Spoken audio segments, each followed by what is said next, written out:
Pagi semuanya, kita jumpa perdana di acara podcast kantor Kementerian Agama Kabupaten Serang. Pada pagi hari ini 25 Juli tahun 2023, untuk pertama kalinya Kementerian Agama Kabupaten Serang meluncurkan podcast di Kementerian Agama Kabupaten Serang. Di sini saya pertama kali memandu pada acara podcast kali ini, ditemani dengan narasumber dari Ketua Persatuan Guru Madrasah Indonesia, Bapak Dr. Mumun. Selamat pagi, Bapak. Selamat pagi, Mbak. Iya, beliau ini adalah Ketua Persatuan Guru Madrasah Indonesia atau biasa disingkat PGMI.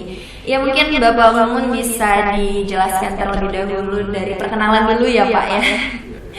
Bapak dari Ketua. Ya. Baik, terima kasih Mbak. Perkenalkan, saya Momon Andri Winata, diamanahi sebagai Ketua Persatuan Guru Madrasah Indonesia Kabupaten Serang. Jadi kalau di sekolah itu ada namanya PGRI, karena kita adalah institusinya madrasah, itu ada organisasi profesi namanya PGMI. Ya. Sudah ada. Kalau PGMI itu berarti masa jabatannya itu per berapa tahun, Pak? Per 5 tahun. Per 5 tahun. Ada kita 5 tahun. Berarti masa jabatan Bapak tahun? Atau di terakhir. Kita mau musda. Ya.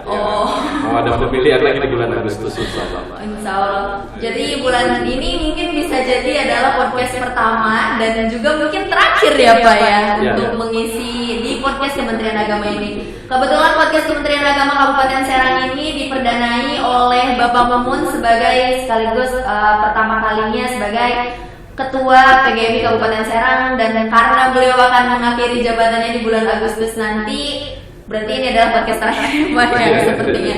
Tapi kemudian nanti semoga ada kesempatan. Selanjutnya mungkin bisa dijelaskan terlebih dahulu ya Pak. Mungkin semua teman-teman ada yang termasuk saya sendiri kurang paham, baru mengetahui bahkan ada yang namanya persatuan profesi bernama PGMI. Iya, baik. Jadi PGMI ini sebuah organisasi profesi dengan lahirnya Undang-Undang Guru dan Dosen tahun 2005. Itu setiap guru wajib menjadi anggota organisasi profesi. Oh, wajib. Nah, kalau dulu kan kita tunggal ya waktu di Orde Baru PGRI. Nah, sekarang itu banyak.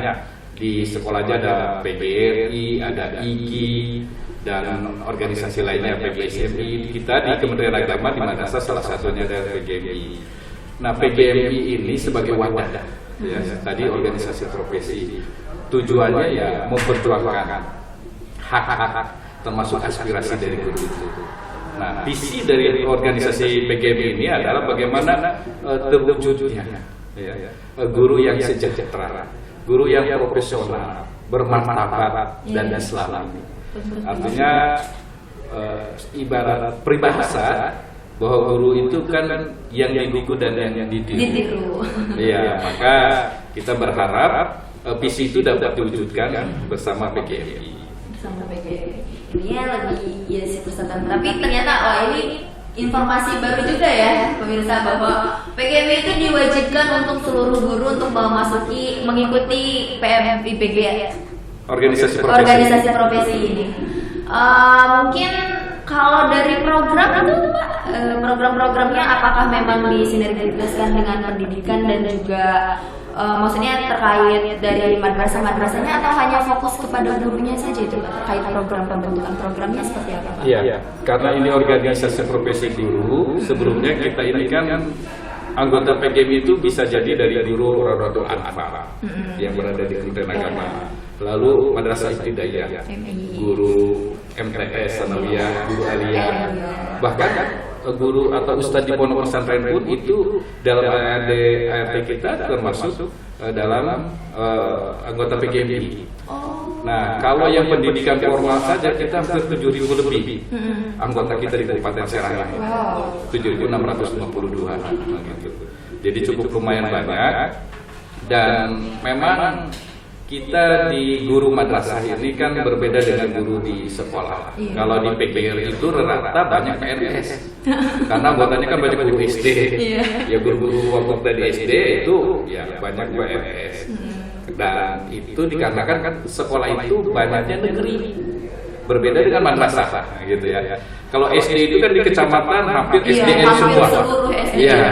Bisa berbanding dia 95 banding 5% Iya, atau betul. 90 banding 10. Kita malah berbanding terbalik. Yang negeri di Kementerian Agama madrasah itu ya antara 90 itu swasta sampai 95%, 10 sampai 5% itu negeri. Contoh, madrasah ibtidaiyah itu dari 100 lebih, madrasah MI 134 kalau tidak salah. Cuma ada 4 min dari 29 kecamatan yang ada di Kabupaten Oh, Serang. di Kabupaten Serang Iya, hanya cuma ada 4. Itu yang sederajat dengan SD, ya kan? Bayangkan SD di kecamatan rata-rata 30 sampai 40-an ya. Bahkan hampir setiap tahun. Iya. Nah, kita dari 29 kecamatan cuma 4 min. Sanawiyah itu 183, cuma ada 5 madrasah negeri. Aliyah yang jenjang selevel SMA SMK yang hampir setiap kecamatan di Kabupaten Serang itu ada, bahkan SMA SMK-nya juga ada yang negeri. Kita cuma baru 2 madrasah aliyah negeri di Kabupaten Serang dari 29 kecamatan. 89-nya itu swasta. Karena memang sejarah berbeda pendirian sekolah dengan madrasah. Kalau sekolah itu memang didirikan oleh pemerintah, sementara kalau kita madrasah ini memang sebelum merdeka pun sudah ada, dan itu oleh yayasan. Jadi oleh yayasan mereka membuat pendidikan Islam, apakah itu madrasah ibtidaiyah, sanawiyah, aliyah, bahkan banyaknya berbasis pondok pesantren. Nah, yang kedua, tentu dengan status negeri itu yang cuma terbatas tadi, hanya antara 5 sampai 10%, pegawainya pun ya kita PNS-nya itu sedikit dibanding yang honorer. Maka kalau yang PNS ini kan dia udah nerima gaji, dia udah dijamin ya tunjangan dan sebagainya. Cuma yang pegawai kita itu dari 7.000 itu 7.653 ini itu ya sekitar 6.000-an lebih itu masih honorer. Nah, honorernya pun itu masih di bawah UMR. Ya, padahal kan kita ada batas upah minimum regional. Ya.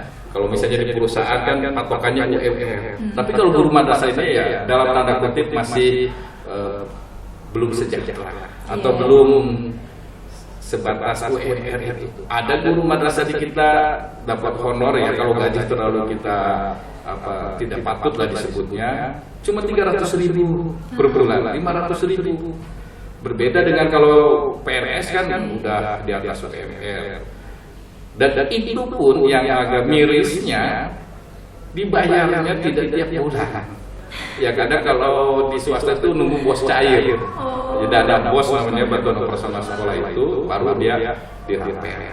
Maka inilah yang kita perjuangkan melalui wadah PGRI, bagaimana kesejahteraan guru itu salah satunya itu bisa terpenuhi hak-haknya. Ya. Dan memang Pak, kita ini juga karena berada di institusi Kementerian Agama, instansi vertikal, sehingga perhatian pemerintah daerah, baik itu Pemda ataupun Pemprov, itu seolah-olah kayak ada benang merah ya, yang sulit terurai. Padahal seyogyanya tidak seperti itu. Ya, artinya kalau di Pemda itu ada bosda, ada tunda, ya, untuk operasional bahkan kesejahteraan gurunya. Kita kan paling insentif dari Kementerian Agama pusat. Nah, inilah yang kita perjuangkan, bagaimana keberpihakan pemerintah daerah maupun provinsi terhadap guru-guru di madrasah. Dan tentu terus kita sampaikan, baik itu di Kabupaten Serang, Kabupaten Serang, ke DPRD, bahkan kemarin kita barusan ketemu dengan Wakil Ketua MPR, kebetulan beliau anggota Komisi 8 Pak Haji Adi Susanto. Kita juga menyampaikan aspirasi guru-guru, termasuk operator, pegawai, operator sekolah. Itu luar biasa. Tapi ya alhamdulillahnya kita ini bukan karena logonya ikhlas beramal, tetapi mungkin guru dan pegawai atau operator di madrasah ini lebih banyak doa dan berharap keberkahan, sehingga keluh kesah itu tidak terlalu begitu menampak. Mereka saya selalu ikhlas luar biasa. begitu. Sebetulnya sudah menjadi rahasia umum ya terkait tentang honor guru ini, apalagi honor yang dari tidak non negeri gitu atau swasta. Ya, mungkin intinya adalah program utama dari PGMI ini adalah mengedepankan terkait tentang kesejahteraan guru ya Pak ya, termasuk salah satunya adalah terkait tentang honor guru yang memang tenaga pendidik yang memang sangat amat ya bisa menjadi rahasia umum lah teman-teman semua, mungkin penonton mengerti apa yang dirasakan para guru. Program utama, kalau misalkan kita ngebahas terkait PGMI itu kan terkait guru-guru ya Pak ya, berarti ya tadi kesejahteraan guru. Mungkin kalau dari PGMI sendiri, apakah ada program terkait tentang pendidikan ya Pak, strategi pendidikan bagaimana nih apabila mensiasati mungkin ya tidak diragukan lagi ya kesabaran dari para guru-guru dengan honor yang ya kita ketahui tadi hanya 300.000 satu bulan, 500.000 satu bulan, itu pun turunnya menunggu dana bos gitu tuh. Nah, mereka kan pasti keikhlasannya, ketabahannya tadi sudah tidak diragukan, tetapi mungkin pasti banyak saja yang kayak mereka berhenti dan lain sebagainya. Itu bagaimana Pak dari strategi dari PGMI sendiri gitu agar para madrasah-madrasah yang ada di Kabupaten Serang lah khususnya tidak kekurangan tenaga pendidik dan lain sebagainya, cara memanage dari PGMI bagaimana? Iya, kalau untuk guru-guru yang berada di madrasah kita alhamdulillah mereka karena tadi rasa ikhlas dan tasyakurnya jadi survive, mampu bertahan. Iya, artinya daya juangnya itu luar biasa. Untuk kesejahteraan memang tadi perlu peningkatan dan kita perjuangkan. Tetapi kalau dari sumber daya manusia dan pendidikan, alhamdulillah karena di dalam Undang-Undang Guru dan Dosen itu salah satu syarat jadi guru itu kan minimal S1. Iya. Nah, kita terus mendorong, memotivasi teman-teman guru yang belum S1 dulu untuk melanjutkan S1. Dan alhamdulillah Kementerian Agama itu luar biasa. Banyak beasiswa yang diberikan kepada guru-guru, kepada guru-guru yang belum S1 untuk kuliah lagi. Bahkan untuk guru itu bukan hanya S1, untuk S2 dan S3 pun itu dibolehkan. Ya, guru mendaftar, seleksi dan bisa. Biasanya kalau S3 doktoral itu kan hanya untuk dosen ya di perguruan tinggi PTKIN. Sekarang enggak. Untuk guru-guru pun silakan, boleh daftar. Jadi saya kira kalau untuk sumber daya manusia di Kementerian Agama SDM itu insya Allah ya, mampu bersaing. Dan untuk upgradingnya juga penyegaran itu Kementerian Agama banyak sekali program-program pelatihan ya, melalui diklat-diklat, melalui webinar gitu kan, melalui bimtek-bimtek. Ya kalau dulu mungkin sebelum era pandemi ya itu diklat itu masih tatap muka, tapi pandemi itu ternyata merubah tatanan kehidupan. Iya kan? Kita mungkin waktu masih mahasiswa atau waktu kuliah SMA. Baru masuk. Baru masuk. Kan waktu masuk ke kuliah kita masa pandemi itu kan kuliahnya daring ya, gitu daring. Nah, ternyata tadi ada hikmahnya. Yang tadinya guru gaptek, ya kan? Dia bagaimana tuh harus belajar itu menggunakan media, ya kan? Sehingga ada Zoom gitu kan, ada apa namanya, Zoomit, termasuk misalnya Google Classroom dan lain sebagainya ya. Semuanya serba digital. Nah maka ternyata itu juga merubah kepada pengambil kebijakan. Jadi kayak diklat itu akhirnya banyak juga yang online. Nah yang dulu kapasitas daya tampungnya terbatas, sekarang luar biasa. Ya. Di Kementerian Agama itu ada namanya online yang dilakukan oleh Balai Diklat dan Pusdiklat. Ya. Bukan hanya di tempat, tetapi juga secara online dan itu mampu. Ya, guru-guru itu kapasitasnya bisa lebih banyak untuk dilatih, diberikan pencerahan kembali. Jadi luar biasa. Termasuk kita juga kan ada MKR namanya ya, yaitu pencerahan juga untuk guru. Jadi bantuan dari World Bank untuk pokja-pokja di MBMP itu guru yang tergabung di musyawarah guru mata pelajaran, lalu juga ada di KKN. Itu juga diberikan tadi pelatihan yang memang menjadikan guru itu semakin ya tercerahkan, tapi yang paling penting juga termotivasi, terutama dalam penguasaan IT seperti itu. Ya, betul. Jadi memang untuk SDM ini walaupun, tapi kalau SDM memang survive ya Pak ya, tidak kekurangan SDM dan siap bersaing, luar biasa adalah seperti itu. Karena memang Kementerian Agama tadi disebutkan memiliki beberapa program yang mungkin disinergitaskan dengan PGMI juga ya Pak ya. Jadi dari Kementerian Agama bersinergitas dengan PGMI. Kalau kita lebih pada menyampaikan aspirasi, karena Kementerian Agama itu kan rumah besar kita. Sebagai organisasi profesi kita menyampaikan kepada pengambil kebijakan, kepada pimpinan, bagaimana tadi dari visi PGMI itu kan guru yang profesional. Nah, profesional itu tadi kita motivasi, kita semangat. Ini ada peluang, ada informasi dari Kementerian Agama untuk kuliah S1, S2, S3. Ayo daftar. Untuk ada pelatihan, ayo ikut. Ada webinar, ikut. Atau kita juga ada kerjasama. Dulu kita kerjasama dengan universitas terbuka untuk memfasilitasi guru-guru yang belum S1, terutama di pendidikan dasar dan mata pelajaran umum, untuk ambil misalnya dengan UT. Begitu pula dengan perguruan-perguruan tinggi lainnya, karena guru ini kan dia sehari-harinya bekerja. Kalau misalnya di perguruan tinggi yang reguler kan nggak mungkin ya. Reguler itu kan kayak Mbak tiap hari masuk, ya guru meninggalkan tugasnya. Tapi kalau di yang jarak jauh ataupun tadi yang di di hari Sabtu atau Jumat, itu kan tidak terlalu mengganggu. Dan sekarang kan ada juga program dari Kementerian Agama untuk kuliah S1 PJJ PAI. Itu bagi guru yang belum S1 PAI, tidak harus dia kebutuhan kerjasamanya dengan IAIN Cirebon. Nah, walaupun kita berada di Serang, tidak harus ke Cirebon. Tapi bisa cukup di depan kantor. Jarak jauh. Ada programnya ya, seperti aplikasi LMS misalnya kan. Nah, nanti atau tadi Google Meet, Zoom Meet, nanti kita diberi pencerahan, ada tugas-tugas kuliah, tinggal upload di aplikasi misalnya semisal LMS itu. Jadi sekarang itu tidak ada penghalang untuk guru untuk dia merepres pengetahuannya untuk terus lagi belajar.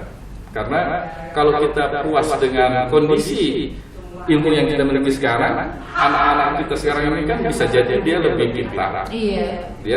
Mereka sering berselancar di handphone misalnya, lebih tahu. Dulu kan guru yang kasih tahu.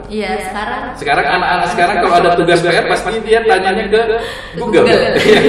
Gitu kan? Oke Pak Google gitu. Ya mungkin mahasiswa juga gitu kan. Tinggal searching aja kan. Iya, mungkin itu juga pasca pandemi yang dihadapi, perubahan-perubahan terjadi, kebijakan-kebijakan juga terjadi ya Pak ya. Dan mungkin juga menjadi tantangan juga ya Pak ya terkait guru, karena ya kalau misalkan guru hanya sekedar mengajarkan, memberitahu, ya kan siswa itu bisa nanya ke Google gitu. Gimana guru tetap berperan walaupun ada Google gitu. Iya, betul. Makanya kan fungsi guru itu sesuai dengan Permendikbud 15/2018 itu, ya dia bukan hanya sekedar mengajar. Ada mendidik. Ini yang tak kalah penting. Kalau mengajarkan kan transfer knowledge, hanya memindahkan pengetahuan saja. Tapi mendidik itu bagaimana menjadikan mereka ini manusia yang pembelajar. Dari yang tidak tahu menjadi tahu, dari yang tidak bisa menjadi bisa, dari yang ragu menjadi yakin, dari yang ini tidak benar atau tidak sesuai kita katakan karena ini yang patut, ini yang sesuai dengan aturan. Begitu pula mendidik ini meluruskan. Ya, fenomena anak didik sekarang ini mereka lebih banyak berselancar di media sosial.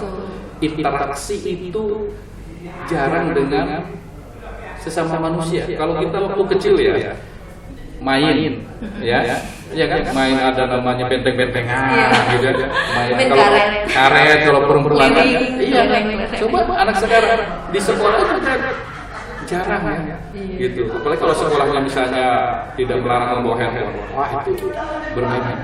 Pulang sekolah dia kayaknya handphone itu kekasih kedua. Iya, kayaknya nggak ada handphone, nggak ada kuota, dunia itu kayak sepi gitu. Iya betul. Nah jadi sisi kemanusiaannya itu yang kurang tersentuh. Kalau dulu kita masih ada ngaji, interaksi dengan teman, interaksi dengan alam, gitu kan, melalui permainan tradisional, ya, melalui juga tadi hubungan dengan alam semesta. Sekarang kan anak lebih banyak pegang handphone. Nah ini yang membentuk aja menjadi karakter individualistik. Gitu. Belum lagi mohon maaf, media sosial kan anak suka di TikTok ya. Viral gitu ya, atau kalau Instagram mungkin lebih banyak edukasi gambar dan sebagainya. Tapi kadang TikTok, snack video gitu kan, belum lagi YouTube yang itu merekam apa yang dia lihat, apa yang dia terima, dan seolah-olah pembenaran. Anak-anak kecil ini, saya kaget ya Pak. Kadang ada anak saya sendiri, saya kaget. Padahal dia jarang ini, kadang ada bahasa ke teteh anjay, Allah. Di TikTok kan itu biasa ya. Mohon maaf itu kata-kata anjrit gitu kan, anak-anak muda sekarang anak sekolah gitu. Belum lagi bahasa yang buset bisa dinormalisasikan. Nah, inilah pentingnya mendidik tadi. Salah satu fungsi guru. Nah, etika akhlak ini mulai luntur. Fenomena sosial misalnya, perkelahian, tawuran pelajar. Dulu kita kan poling di kota-kota besar. Game motor.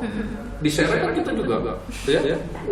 Saya pada rincang itu, awas ada game motor mau ke pantai. Gangster gitu ya. Nah, itu anak sekolah ternyata, gitu kan? Nah, itu luar biasa. Belum lagi ya pergaulan bebas. Nah, maka fungsi guru di mendidik ini, lalu membimbing, mengarahkan kepada kebaikan. Ini yang tak kalah penting. Jadi guru itu tidak hanya sekedar dia menggugurkan kewajiban, kita menguatkan kepada teman-teman peran kita di masa sekarang ini luar biasa. Sebagai seorang guru, bukan hanya yang digugu dan ditiru, tapi bagaimana anak didik kita ini kita kembalikan ke relnya, ke jalannya. Dulu kan kita ada orang tua aja nggak berani mendahului kan. Sekarang ada mereka dengan semangat mereka kayak bro, ya kan? Ke guru aja kalau nggak kenal, mungkin di sekolah itu ya mungkin masih ada juga. Kalau ada dosen yang nggak ngajar saya ini gitu kan, biasa aja. Kadang bahasa udah bualu aja gitu ya. Ternyata digital ini menjadi tantangan baru ya pemirsa. Untuk guru juga menjadi tantangan baru. Guru harus lebih paham terkait istilahnya harus lebih paham dari siswanya, dari murid-muridnya ya Pak. Menjadi tantangan baru juga. Nah kebetulan juga sekarang dari Kementerian Agama menghadirkan podcast Kementerian Agama mungkin menjadi salah satu upaya kita dalam mengikuti perkembangan zaman tentang digitalisasi. Nah apa sih Pak yang bisa diharapkan atau mungkin yang bisa dilakukan terkait dengan adanya podcast ini gitu? Kita bisa membantu seperti apa, peran ini bakalan kedepannya seperti apa Pak? Seperti apa dengan PGM ini, apakah bisa sinergitas dengan lain sebagainya, itu gimana Pak dengan adanya digitalisasi podcast ini? Tentu pertama saya sangat mengapresiasi dan salut luar biasa kepada Kementerian Agama Kabupaten Serang dengan podcast adanya podcast ini, apalagi ini perdana. Iya, karena tadi itu ya Pak, sekarang kan zaman serba digital. Informasi bisa kita tahu detik ini hari ini. Yang kedua juga penyampaian komunikasi itu lebih menarik melalui media-media, ya kan? Jadi saya salut luar biasa karena karakter manusia tadi itu lebih banyak individualis dan mereka banyak berselancar di dunia maya, di WA, dan sebagainya. Justru ini sebagai sarana, bukan hanya penyampaian informasi, tapi juga Kementerian Agama ini sebenarnya dakwah juga gitu ya, atau siar kepada masyarakat terutama tadi ya dengan banyaknya komponen yang ada di Kementerian Agama gitu ya, sebagai penyuluh nanti menyampaikan informasi keagamaan ya. Apalagi kita guru di madrasah sangat-sangat bermanfaat gitu. Sehingga dengan adanya podcast ini menarik ya. Kita di guru itu juga sering menyampaikan kepada guru-guru jangan monoton cara mengajar itu. Enggak zaman lagi sekarang anak suruh duduk manis diam, tangan di atas meja dengarkan. Itu kalau anak sekarang tuh bete ibaratnya. Gitu, boring mereka kan. Nah, mereka justru dengan media. Maka kita sampaikan juga metode, teknik, strategi mengajar. Ya, ice breaking juga supaya nggak bosan. Kadang begini, kita tidak menyalahkan anak itu nakal ya, dalam tanda kutip, dia mau diem. Bisa jadi tadi Mbak, anak ini karena dia lebih tahu duluan, Sementara yang diajarkannya itu dia udah tahu, dan cara guru menyampaikannya itu kaku, ya garing lah kalau istilah anak muda, sehingga dia cari perhatian. Iya kan? Udah. Apalagi anak SD itu kan ribut, anak SMA aja masih butuh perhatian ya. Ya kan? Mahasiswa juga Pak. Iya gitu. Nah, kadang kita juga dengar kayak gini. Sekarang buku dijelasin, downloadnya udah ada file-filenya kan, tidak harus kita beli misalnya kan. Udah baca dulu kan. Ya apalagi kalau mendikte atau mencatat udah gak zaman. Nah bagaimana guru mengkreasi ya kan, penyampaian materi itu menarik.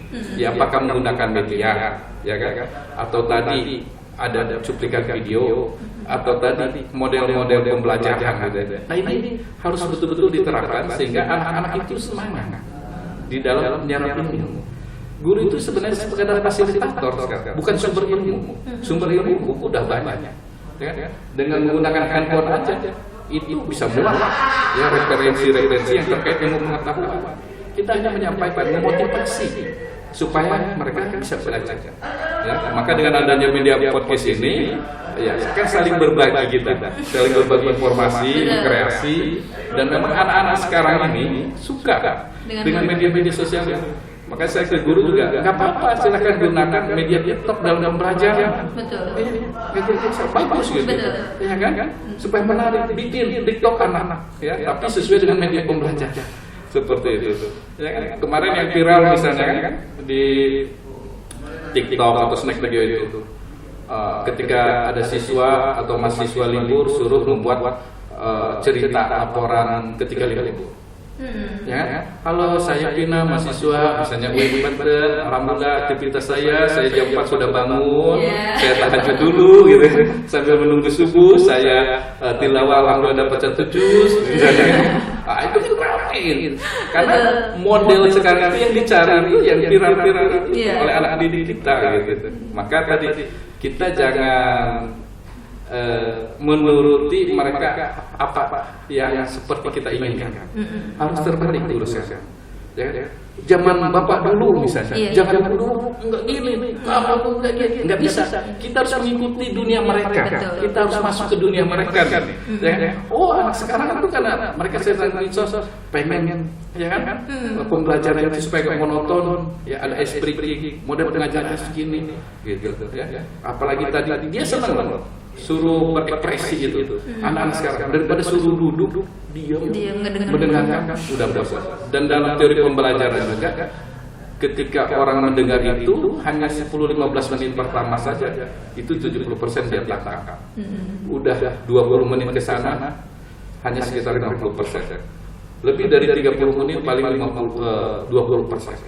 Jadi lebih banyak bagaimana tadi pembelajaran itu dia mendengarkan, tapi juga dia mempraktekkan, melakukan, itu akan lebih mudah diingat. Betul. Gitu. Kayak kita misalnya olahraga, teknik servis atau cara servis, ya kan? Dulu ditulis, angkat bola melalui tangan kiri misalnya, condongkan badan, ya kan? Ayunkan tangan kanan. Padahal udah ada suruh praktek aja, gitu. Seperti itu ya. Zaman saya masih kayak gitu sih, masih dicatat satu-satu. Ya, ini juga semuanya memang perkembangan teknologi juga tadi ya, kita harus digitalisasikan semuanya. Untuk bisa mengetahui apa yang anak inginkan ya kita masuk ke dunia mereka ya Pak, termasuk dengan penggunaan digital ini. Betul. Tapi ya jangan mengikuti mereka, tetapi mengarahkan mereka ya Pak ya. Oke, mungkin itu saja ya Pak ya pembahasan kita, bincang-bincang panjang, lumayan juga ya Pak ya, banyak banget informasi terbaru yang kita dapatkan. Mungkin kedepannya kita bakalan ngobrol langsung dengan tenaga pendidiknya ya Pak ya. Mudah-mudahan kedepannya dengan bintang tamu yang bakalan menjelaskan lebih lanjut terkait tentang mungkin apa saja permasalahan-permasalahan yang ada di pembelajaran dan lain sebagainya. Termasuk dari siswa boleh Pak. Jadi sebenarnya apa yang diinginkan oleh anak itu terhadap guru-gurunya. Iya, jadi PR juga ya. Kita juga biar tahu nih anak didik kita itu sebenarnya pengen guru sosok yang seperti apa. Betul. Pandangannya belajarnya seperti apa. Maka sekali lagi saya sangat apresiasi dengan Kabupaten Serang dengan adanya podcast ini. Ini luar biasa, ya kan? Bukan hanya tadi siar komunikasi, tapi juga ini menyampaikan informasi. Ya sekarang hebat saja kita tanpa terinformasikan juga kurang. Betul. Melalui media sosial itu akan lebih cepat tersampaikan. Tapi juga mungkin sedikit hati-hati juga ya, karena ibaratnya kalau media sosial ini bisa dibilang ibarat pisau yang mempunyai dua belah mata pisau gitu. Jadi harus hati-hati juga, harus menggunakannya dan sebagainya.